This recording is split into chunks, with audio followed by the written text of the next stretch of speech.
Aksi sok jago Wakil Ketua DPRD Depok aniaya sopir truk bikin Mahfud MD berkomentar. Aksi sok jago dari Wakil Ketua DPRD Depok Tajudin Tabri yang menganiaya sopir truk di Depok sudah didengar oleh Menko Polhukam Mahfud MD. Diketahui, aksi Wakil Ketua DPRD Depok itu kepada Ahmad Misbah, 22 tahun, viral di media sosial.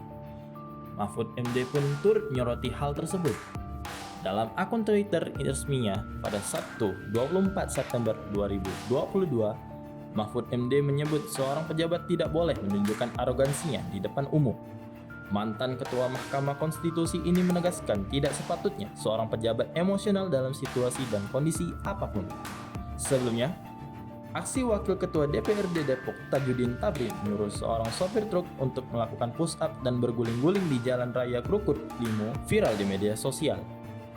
Tajudin bahkan ketika itu juga menginjak sopir tersebut saat melakukan push up.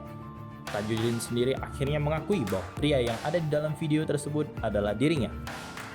Dia juga menyebut bahwa tindakan itu merupakan sebuah kehilafan. Lalu, apa sebenarnya pemicu kejadian tersebut?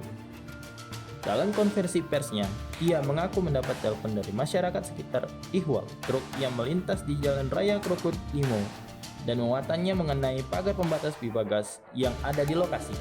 Saat kejadian yang kedua, Tajudin mengatakan dirinya sudah menegur sopir truk yang melintas dan muatannya merusak pagar atas pembatas pipa gas.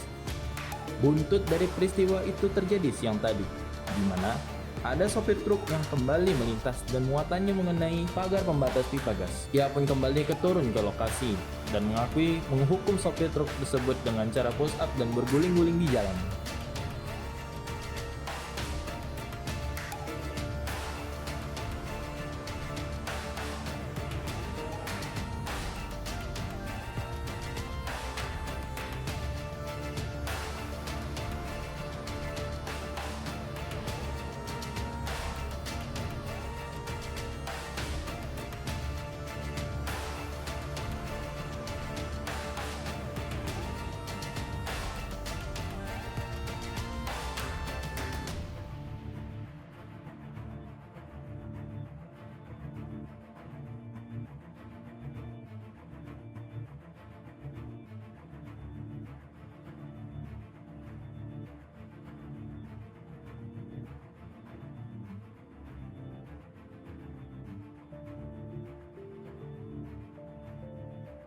Hai pemirsa Sri Popo TV, jangan lupa komen, like, dan subscribe, serta tonton terus berita-berita terupdate lainnya